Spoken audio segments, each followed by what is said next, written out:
This episode of the podcast is sponsored by David Shapiro, Remax Around Atlanta Realty. David Shapiro, Remax Around Atlanta Realty. He knows Western Midtown. He knows over by the Eastern. He knows around any landmark you want to find a home. The guy's got a neighborhood guide for it, and he'll tell you where the best tacos are. That's right. David Shapiro, Remax Around Atlanta Realty. He's your taco consultant. He's your home consultant. He is your Atlanta realtor. David Shapiro, Remax Around Atlanta. Cash, who the hell do we have on tonight? So he's a hell of a paint trimmer. We've got Annalena from Berlin, Germany, better known as EERA. Very talented artist. Had an album called Speed come out last year. It's another good one, right? Let's roll that motherfucking tape.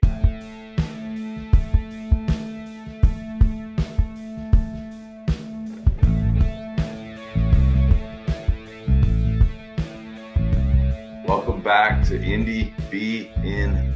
Today we are joined by Annalena of the group EERA. How are you today, Annalena? Hello, yeah, I'm really good. It's a bit tired now. I took my crazy dog out for like a 2-hour walk, so now I'm like passed out, but it's good passed out. It's a good one. Passed out. And you're coming, you're in London, is that correct? No, I was in London for many years. I was in London for 11 years, but now I live in Berlin. Okay. I'm hopping through all the hipster cities around the world. Okay. Yeah. But from Berlin, Germany. All right, so Indiebnb, new country. We've had some people from London, I think Sweden, and now we got Germany. So here we go. Cool. We're excited to have you on. Nice one. All right. Well, let's start. What's in the name EERA? What is EERA?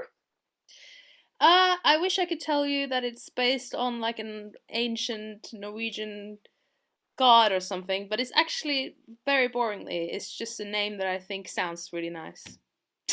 That's all it is. Hey, sometimes that's all you need. It's catchy. Yeah, right. Sticks out. Right, it's catchy, short, sounds good. You know, that's what you need.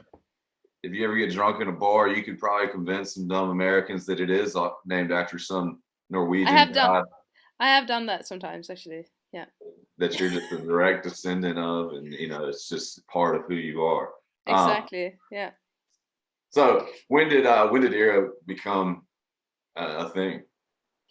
Around 2016, I'd say. Mm-hmm. Like I started writing the music before that time, but around that time I found my first bandmate that I still work with today called Alistair, who produced the latest record. And we started playing together around that time. We used to work at the same cafe back then in London.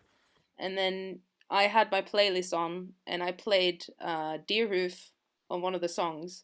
So then Alice is like, "Oh, you love Deerhoof? No way." And then we connected and started playing ever since then. He's awesome. So I started from around that time.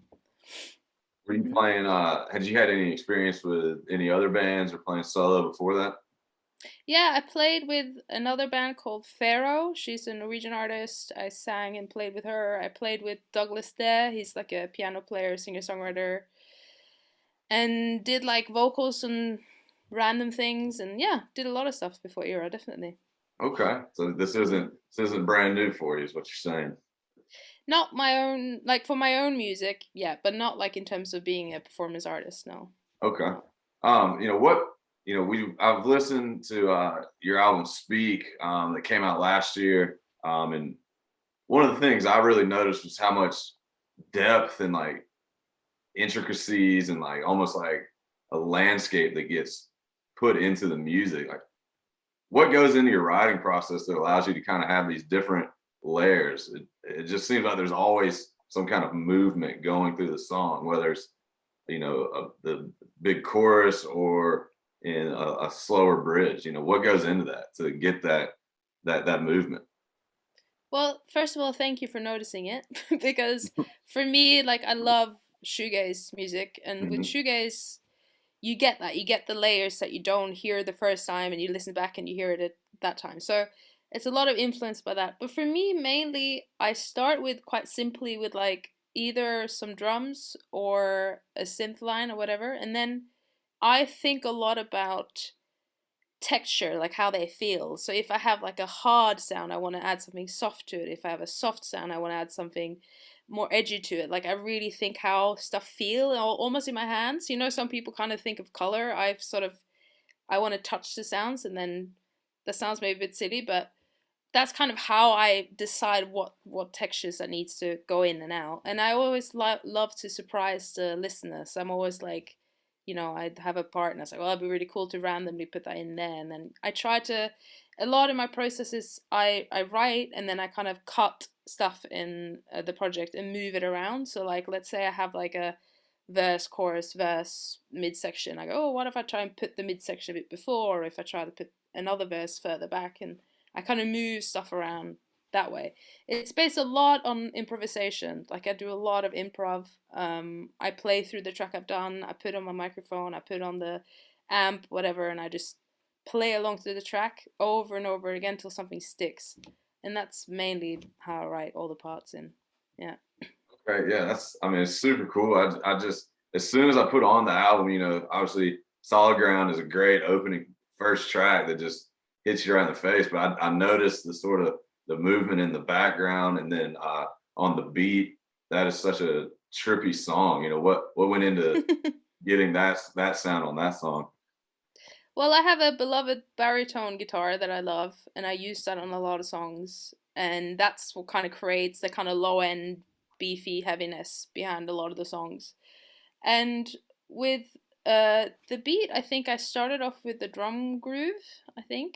I had that, and then I started just playing that bass line on the baritone guitar, and I knew I wanted some sort of offset kind of dynamics in the rhythm, so it goes like da da da ga, and it comes in on the other beat other than the first one. And then I wanted to have an explosive midsection, because that midsection is all about just like frustration lyrically. It's all about just like, it's almost like a swear word in music, that midsection. It's just like, I can't be fucked anymore. Like, let's just get it out. And Yeah. then back down again. So I put a lot of the emotion in the lyrics into the music as well, like where, like I wanted it to be louder because I was angry in that bit, and then I kind of brought myself back down. So that's kind of a part of my writing process as well. Are there any specific artists that kind of influence you in that writing style, or even just in your sound? One of my biggest influences definitely is Broadcast. Have you heard of them? I'm not familiar with them. You should check them out. So they used to be big back in like 90s, 2000. She sadly passed away really early, the singer. She was around my age, like around 30s, I think.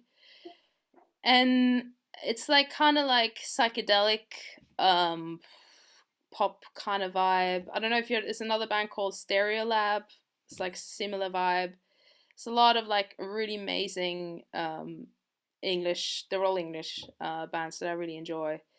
And yeah, like then they have really cool synth sounds that I really enjoy, like really rich and but not as perfect synth sounds. You know, they don't have the harsh kind of new plugins. They have like the old school, like really cool round sounds. So yeah. I love that band.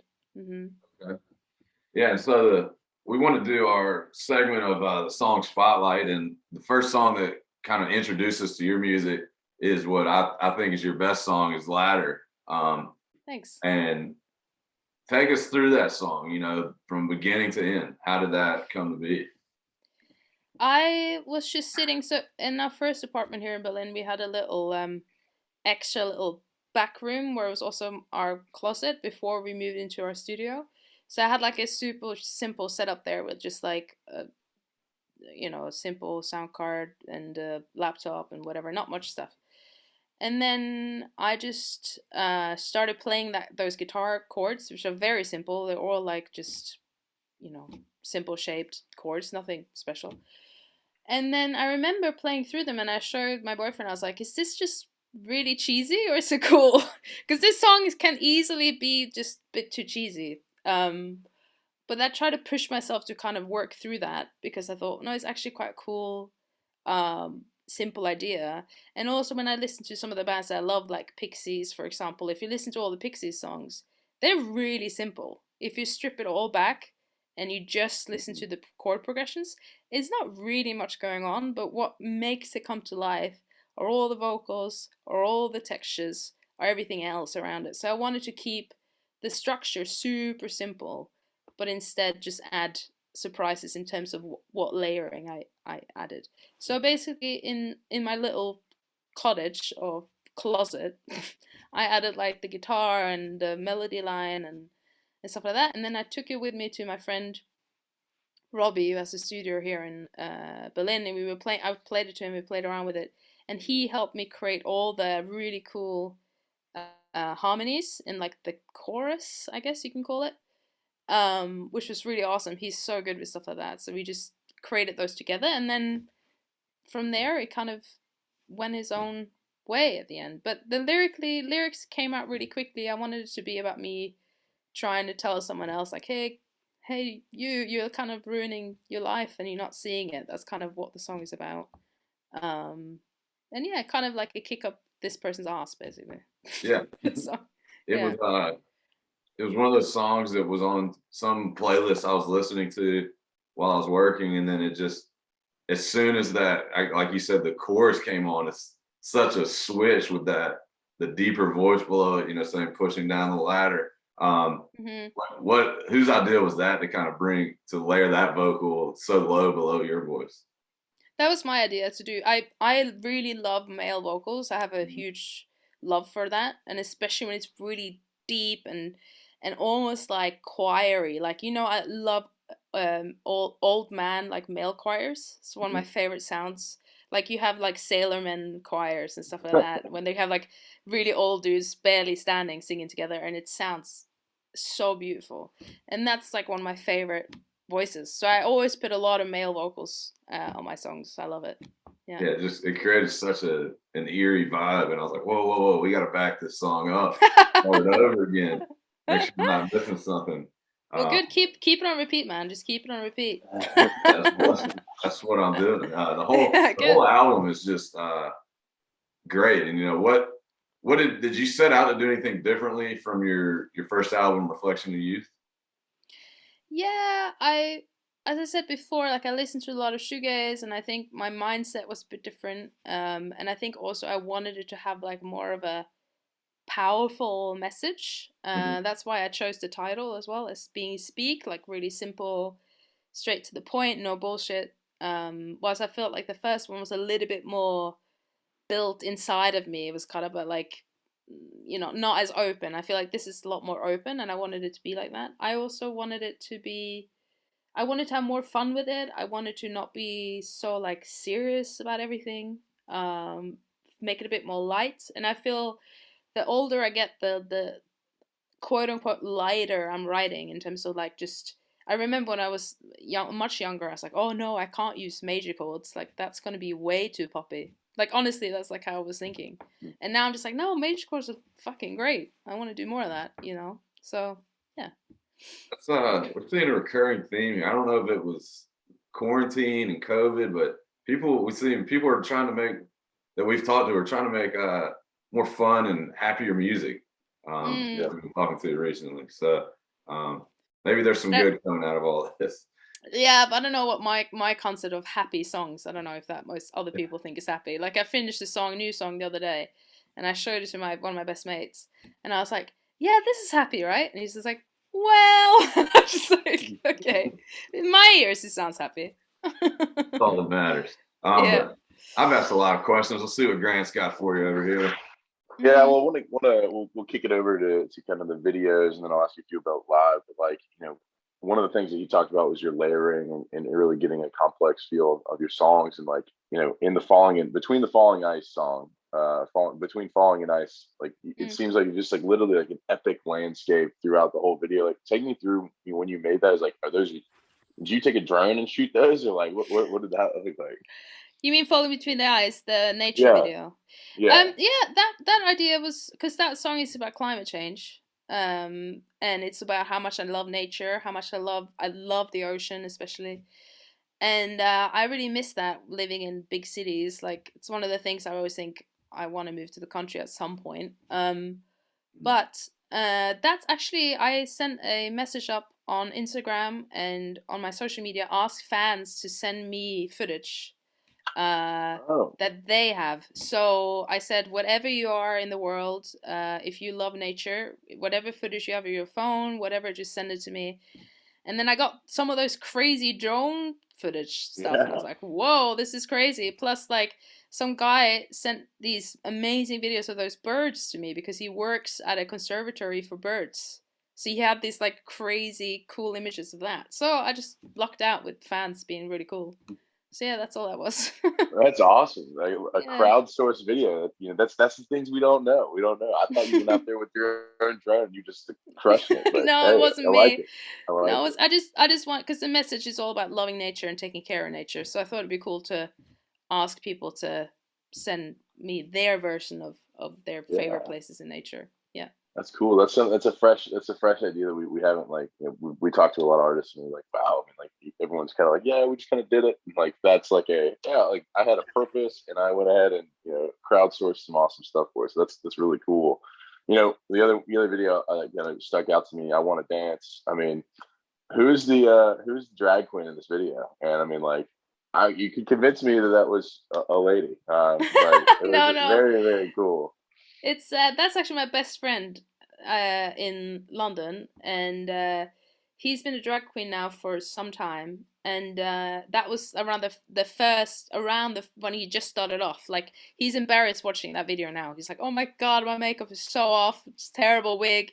I was like, "No, no, that's amazing," because now he looks absolutely fantastic. I mean, he did then too, um, but yeah, that's just my best friend in London. We used to live together for 8 years in an apartment together in London. And Wow. he's a songwriter as well. He has his own solo stuff, which is called Douglas Dare, is his music.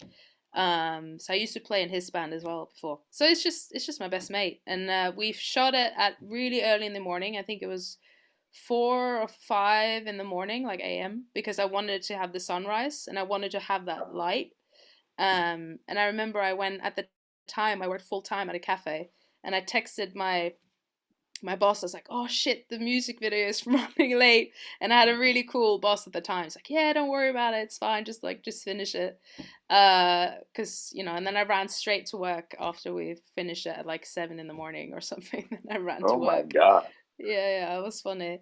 But it was amazing, and Douglas is such a performer. Yeah. He goes for it, and he was shot by my other good friend of mine, Jodie, who did all the editing and stuff, and she's great. So yeah, it was good. Wow. Very cool. Yeah. And the final video I want to talk about, obviously, Ladder. We talked about our song Spotlight, a lot of emotion. But what was the inspiration with that, and where'd you get that gold jacket? I mean, that thing was so tight. Well, I always loved 90s videos. I don't know if you've seen like PG Harvey videos from around the 90s, and they always have that harsh lighting. They always have Yeah. like one kind of flat light. So I wanted to have that, and I spoke to Silla, the woman who did the shot and edited it, and I explained the concept. I just wanted me walking with a harsh light, uh, doing the video. Very simple, clean idea, nothing fancy. And she spoke to a designer. Sadly, I don't remember the name now. I should probably have remembered that designer name. But she borrowed this jacket from this designer. So Silla got all the outfits and everything. She did my makeup and everything. She was very hands-on. And then again, just a friend of mine here in Berlin. And then it was just her holding a very simple camera, and then another friend of hers holding literally a flashlight, like a big flashlight, just aiming at my face. And Silla was just like, "How are you keeping your eyes up?" I was like, "I don't know. I just managed. It's fine, even though I was like blinded by this light." Um, and yeah, that was it really. My main idea, I just wanted the light to be right, Yeah. and have that kind of 90s feel to it. Yeah. Yeah. I like when you turn and then you like it like catches you right then, and you go dark and you come back in the light. I mean, I just it was a very cool like concept, and just it looks like you're walking like forever. Like, did you walk like 5 miles during the video, or like what did that look like? Like, I walked a lot, and effing cold. It was so cold, and I was just wearing this thin jacket. And Scylla's boyfriend had like a puffer jacket ready for me to wear in between shots. He was just like, "There you go," every time, and like a huge. And then he gave me like a huge. I had like a bottle of wine that I was like drinking to keep myself warm. So I did that and had like the puffer jacket in between each shot. But it was a lot. There was a lot of walking, definitely. Yeah. Very cool. Very cool. Well, kind of want to transition over to your live set. Like, as two guys who live in Georgia, we haven't had the pleasure to see you, but what is it something that walking into an EERA show that two people can expect? Depends if I do it alone or with a band. So I'm currently working on a solo setup, and then I just got Ableton recently, so I'm working on how to work with that in terms of live. But when it's a band, it's me on either guitar or baritone guitar, and then I have two mics, one with effects and one clean. The effects always has like loads of delay and reverb on it. And then I have Alistair, the guy that produced the record. He plays two different types of keyboards, like synths, and he also sometimes play guitar. And then I have a drummer who does like loads of pads, SPDs stuff, and drums. And then we all sing. So the drummer sings, and So I try to keep it as a 3-piece. If I can afford it, I'll have a 4, because it's always nice to have an extra synth on stage and an extra vocal. So it all depends on budget, the music industry. It's like if I can afford bringing more, I'll bring more, and that's why I'm working on a smaller set that I can do alone, which I'm hoping it's going to sound different, but I still hope it's going to have the sound that I like the reverby kind of floaty sound that I have with the band. Yeah, I mean, we've seen one of our buddy from Alaska, Medium Build. He came to Atlanta, and we went to his set. He literally came out with like a drum machine and like sounds like on his like animal sounds on his Spotify, and he would play them, and then he would play his guitar over top, and it was pretty epic. So even without the 4-piece, you still, I feel like, can have that same layering, powerful feel just coming from one person, and it'll be knocking people's socks off. So that would be very cool. Well, any plans for a tour? Like, what's it look like for you currently? I have a dream. I'm trying. I don't know if this is gonna happen. It's probably jinxing it by saying it, but I love Dive. Do you know Dive? American band. No, check them out too. No. DIIV. And they're touring Europe. I'm trying to get a support slot with them. I think it'd be really cool. I just got my management to ask their management and blah blah blah, all that business stuff. Don't think that. I don't know if it's gonna happen, but hopefully. But if not, then I'm hoping to do just like shows in the bigger cities, so like one in London, one in Berlin. I have so many fans in the States. It's crazy. It's like when you contact me as well, it's so cool because I've gotten a lot of podcast requests and interviews from the States, and I'm thinking, I really want to play there because clearly people want to hear me over there. So I'm really hoping I can. That would be a huge goal of mine to come over there, definitely, to play at some point. Mm-hmm. Nice. Well, you let us know when you come, and you got at least 2 guys from Atlanta who will be. You'll be just 2 guys. I like came all this way, and they have you guys. So it'll be worth it. You guys stay. There'll be. I'm sure there will be more than 2 guys there, but if there are only 2 guys, we'll be amped to be there for sure. That'd be great. Yeah. So, all right. Well, I think it's perfect time. Let's get into Pete Peterson's party pack of questions. All right. And Atlanta, it's going to be just this or that questions right in a row. So, blank or blank, pick one. We're going to the next one. So it's going to be quick. Okay. All right, Pete Peterson's party pack of questions, 20 questions right in a row. And here we go. Cake or pie? Cake. All right. Crisps or pretzels? I had to change that one. Usually I say chips. But I know you chips or fries. So. Definitely crisp. I'm like a crisp addict. So definitely crisp. Yeah. All right. Nice. Do you like your beer warm or cold? Cold. Okay. Yeah. I guess it's not a thing. Like I've asked 2 people like over in Europe that, and it's not actually a thing. People are lying to me. All right. Paris or Budapest? Which one do you like better? I've never been to Budapest, but I'd love to go to Budapest. So I'm going to say Budapest. Okay. Yeah. I like it. Bagels or donuts? Donuts, I guess. Donuts? Okay. I love them both though. That was a hard one. I love both. Yeah. I love both of them. Yeah. Would you rather have a night in or a night out? Oh, that's hard. As soon as I hit 30, that changed. um, uh, I think night in, actually. These days, I'm enjoying my night ins, just doing my thing. Yeah, it's I true. like it. I like it. Yeah. All right. Well, this one I might already have answered. You might have already answered, but sunrise or sunset? What do you like better? I think sunsets, because they're so beautiful. I think they're more beautiful than sunrise, actually. Interesting. You have the Yeah. video in sunrise. You get making that poor guy wake up at 4:30 in the morning. I know, The man. video. I know. I like it. I like it. All right. Would you rather go to the beach or sit by the pool? Beach, 100%. Yeah. Okay. All right. I don't like sand, so I'm a pool guy. But Fair enough. ninja or a pirate? What would you rather be? Ninja. Ninja. Bit cooler, Okay. no? Yeah. All right. Are aliens real? No. Oh, hot take. All right. I think bacteria exist. Bacteria, there are life on other planets, definitely. But aliens, I don't know. Yeah. Okay. All right. All right. Peaches or apples? What do you like better? Peaches. Okay, good. She's welcome in the peach state anytime. Muffin or a scone? What would you rather eat? Muffin. Okay. All right. Swedish fish or Starbursts? Fruity candies. Let's go. Fruity, what? I haven't heard about these. What are they? Swedish fish, Uh-huh. the red fish, they're Okay. gummies, and then Okay. Starbursts. Haven't heard of any of those two. So I can't choose. Wow. Okay. No, obviously didn't do any research on German candy. So, No. is love at first sight real? No. No. I don't think it is. No. All right. Well, do you believe in magic?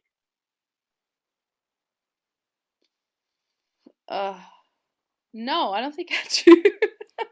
I'm You're quite a realist. maybe the most real person we've had on. I'm a huge realist. Yeah, I'm a realist. All right. Well, here's a real question for you. When you walk into a party and your freaking jam comes on, are you more likely to bust out the robot or the worm? Oh wow, I think the worm. The worm, The definitely worm? the worm. Yeah, I like definitely it. the worm. I like Yeah. it. That's good. Do you like things vintage or new better? Vintage. Vintage. Okay. All right. Mhm. This is a hot topic. Tea or coffee? Coffee. Coffee. Mhm. I mean, I we used have to be a this barista. persona that you. I used to be a barista for years, man. Of course, coffee. Okay. All right. She's coffee all the way. All right. So I did some deep stalking on your Instagram. I saw you follow Oh, the band Dry Cleaning the band. So they're one of my favorite UK bands right now.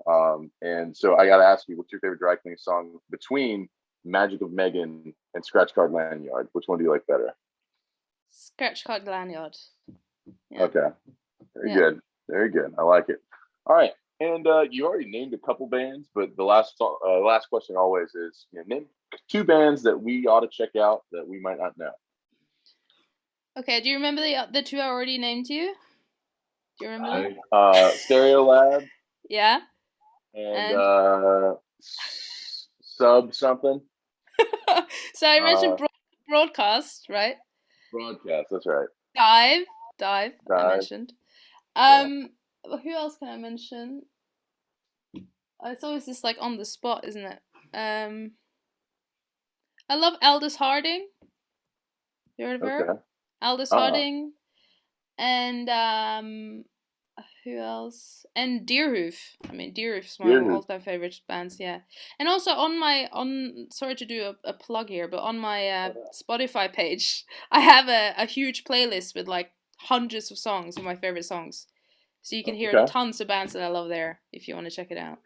Yeah, we'll have to raid your playlist and go through it. So please, there's like 20 hours of music, so enjoy it. I like it. That would be enough for us to catch the flight all the way over to Berlin. So perfect. But appreciate you, answering the Pete Peterson party pack of questions. I'm gonna toss it back to Tash. Let's wrap this thing up in a bow. Mm-hmm. Yeah, Anna, thank you so much for coming on. It was a blast having you on. Everyone that's listening, go check her out everywhere. Go listen to Ladder. Go listen to the album Speak, Reflection of Youth. check her out on Instagram. It's just at EERA. Is that right?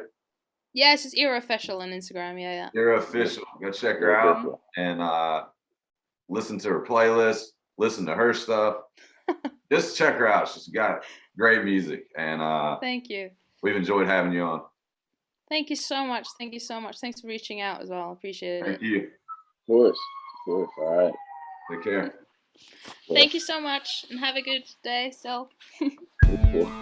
Bye. Bye.